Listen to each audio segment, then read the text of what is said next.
A lot of people are about to be looking for new jobs, and they're pretty happy about it. Last week, the Federal Trade Commission issued a ruling that bans companies from enforcing non-compete clauses almost across the board, and it's a huge deal. If you've been lucky enough to never come across a non-compete clause, let me explain what they are. Non-competes are these nasty little clauses put into employment contracts that basically say that if you leave the company, that you can't work for a competing company or start a competing company in this market. Sometimes it's limited to a geographical location, but if your company is big enough, it may be across the board.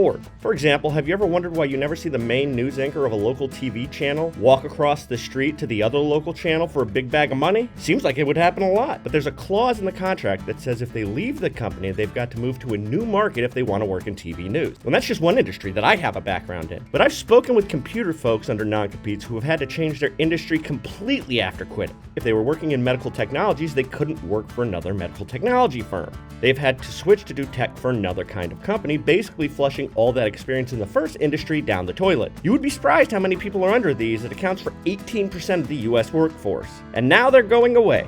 Maybe. And not immediately. First of all, last week's ruling doesn't take effect for 120 days, and second of all, it's almost certainly going to get tied up in courts. Lawsuits have already been filed saying the FTC doesn't have the power to make this ruling. So, yay! Kind of. I'm Jonathan Soboleski for AL.com.